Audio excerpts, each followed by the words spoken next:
మీలో చాలామంది కూడా టీవీ సీరియల్స్ చూస్తూ ఉంటారు కదా.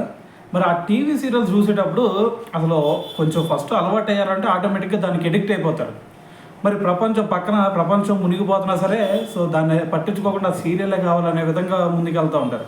సో అయితే మరి ఇటువంటి ఒక ఇన్సిడెంటే మనకి మహబూబ్ నగర్లో జరిగిందనమాట. అయితే అక్కడ మ్యాటర్ ఏంది భయ్యా అంటే ఏం లేదు, అక్కడ ఒక ఇద్దరు భార్యాభర్తలు ఉన్నారనమాట. ఆ భర్త ఏం చేశాడు, పొలంకి వెళ్ళి నైట్ వచ్చాడనమాట. వచ్చిన తర్వాత మరి ఆ భార్యని అన్నం పెట్టమని అడిగాడు. సో అదే టైంలో ఆమె ఏం చేస్తుంది, ఆమెకి ఇష్టమైన సీరియల్ చూస్తూ ఉంది. సో ఇష్టమైన సీరియల్ చూస్తూ ఉండి మరి ఆయన అన్నం పెట్టమని అడిగితే సో సీరియల్ అయిపోయిన తర్వాత పెడతా అని చెప్పేసి ఆమె అయితే చెప్పడం జరిగిందనమాట. అయితే ఎవరైనా సరే సీరియల్ కోసం అని చెప్పేసి అన్నం పెట్టకుండా ఉంటే ఊరుకుంటారా? సో మరి వాళ్ళిద్దరి మధ్య గొడవ జరిగింది. సో గొడవ జరిగిన తర్వాత మళ్ళీ మార్నింగ్ అయిపోయింది. సో మార్నింగ్ కూడా మరి ఇదే విషయం మీద కొంచెం గొడవ ఆడుకున్నారనమాట. అయితే గొడవ ఆడుకొని ఆయన ఏం చేశాడు, ఆయన సో వెళ్ళి పొలంకి వెళ్ళాడు అనమాట.